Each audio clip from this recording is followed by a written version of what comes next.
Ça, c'est l'ennemi de ce Tour de France 2026. Et on va parler de cette canicule historique avec Dédé.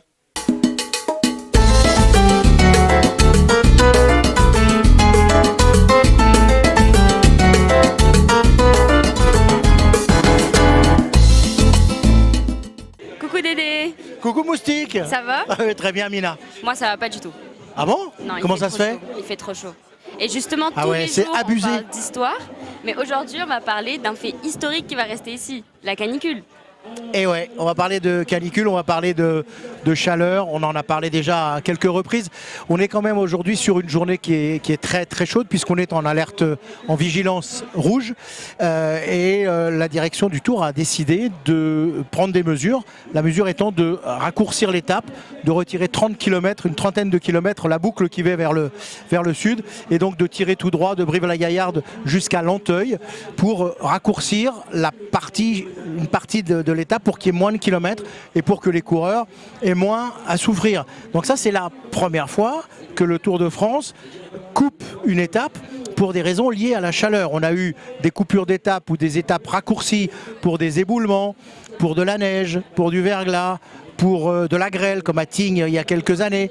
Donc ça, c'est quelque chose qui peut arriver parce que c'est la route qui se dégrade avec des dangers réels. Et là, le Tour considère comme de la grêle, comme du verglas, comme des éboulements, que la température excessive correspond à quelque chose qui peut apporter un préjudice aux coureurs.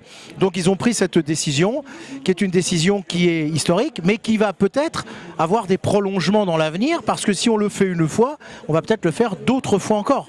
Et ça, c'est quelque chose qui est vraiment inédit. Alors après, la question qu'on peut quand même se poser, c'est est-ce que cette mesure est véritablement efficace, premièrement, et deuxièmement, comment faire pour maintenir des étapes qui soient aussi longues que celles initialement prévues.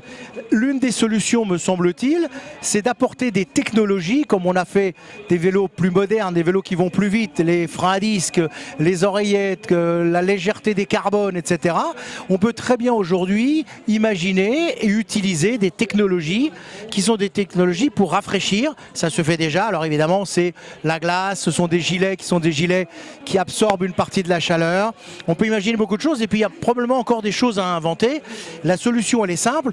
Pour pouvoir travailler et donc courir dans des conditions pareilles, il faut que la température corporelle ne monte pas trop et que les coureurs ne souffrent pas trop. Donc les technologies, je pense, vont être mises en avant. Et puis bien sûr, la première des technologies, elle est vieille comme le monde, c'est quand on a chaud, on boit et on boit encore. Les coureurs absorbent des bidons par dizaines parce qu'évidemment, en plein effort, ils sont obligés, sous peine de malaise, d'énormément s'hydrater. Et ça, heureusement, les équipes le savent, l'organisation le sait.